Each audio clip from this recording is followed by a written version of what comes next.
Eh ben écoute, nous c'est Princesse, on est un duo de musique et ça fait quelques années qu'on en fait ensemble.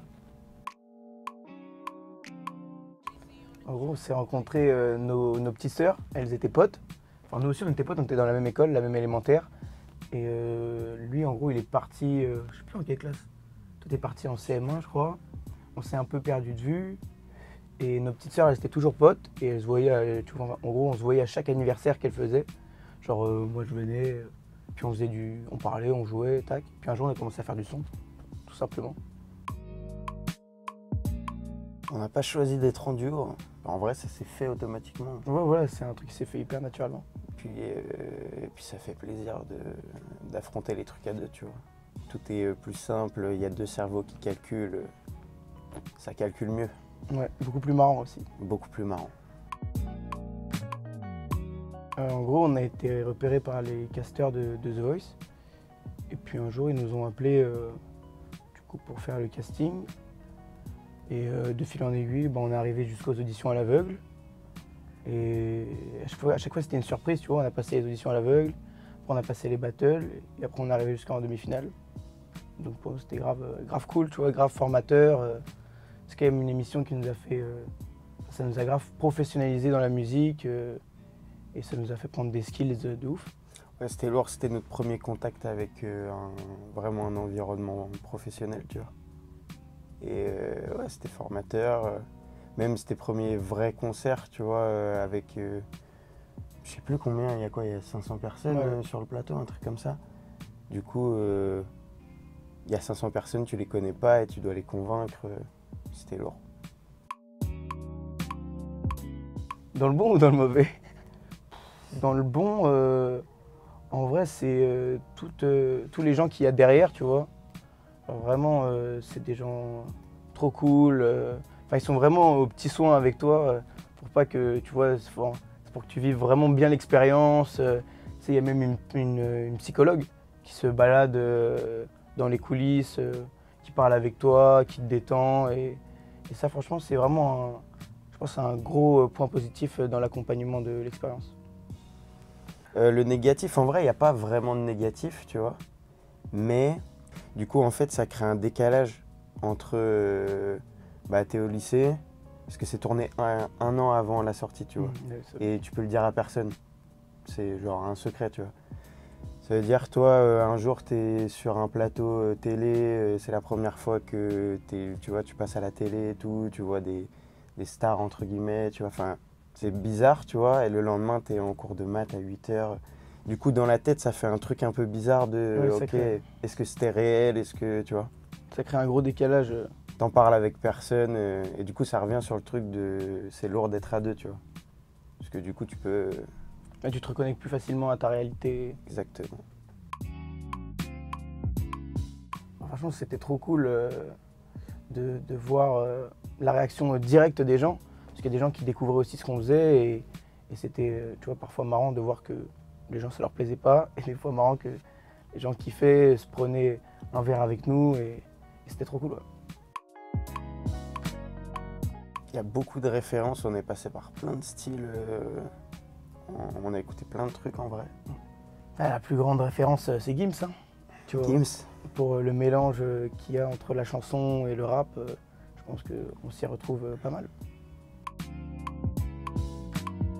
La liberté. Ouais. C'est la princesse libre. Je pense que c'est ça. C'est la princesse rebelle, celle qui a un peu défié les codes. L'aristocratie. Ouais, voilà, c'est ça exactement.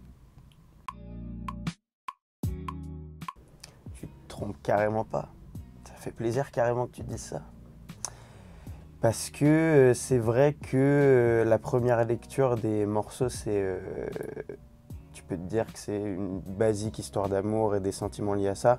Mais en vrai, une histoire d'amour ou même un couple, un couple, tu vois, genre ça met en lumière plein d'aspects humains.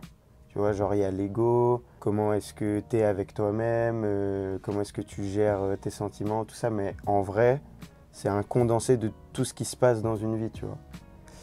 Et du coup, nous, on le prend avec le prisme de l'amour. Mais en vrai, ça parle de la vie en général et de ce que quelqu'un peut ressentir au quotidien dans tout, tu vois. Et de comment il gère ses émotions et son rapport aux autres et tout ça, tu vois. Ouais, ça fait grave partie de notre musique, le contrôle des émotions, la gestion des émotions chez l'humain. Qu'est-ce qu'il a de plus, cet EP? Bah, il est beaucoup plus concept. On a vraiment, en gros, Rose Doll, c'est l'égérie de l'EP. Et si tu veux, ça a créé un gros fil conducteur sur tout l'EP, une histoire.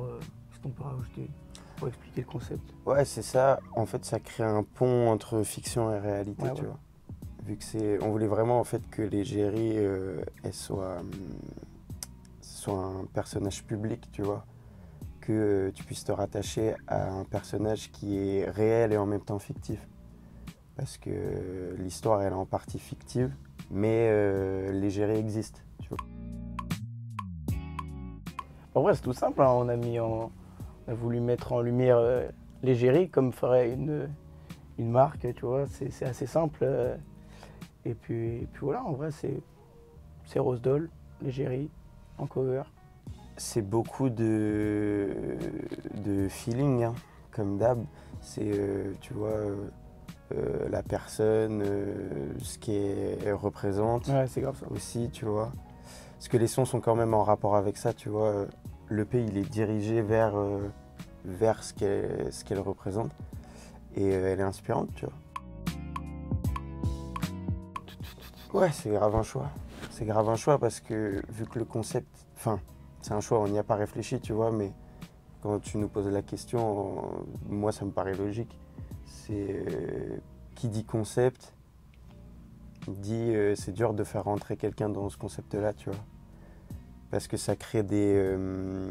Il y a un schéma à respecter, tu vois, musicalement, pour que le projet il ait de la cohérence. Il n'y a pas beaucoup de titres, tu vois. Il y a une intro et 4 vraies chansons.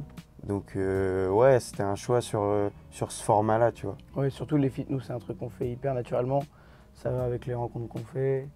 On en a plein en stock avec nos potes, d'autres artistes. Et puis ça viendra avec le temps, tu vois. Faut trouver juste le...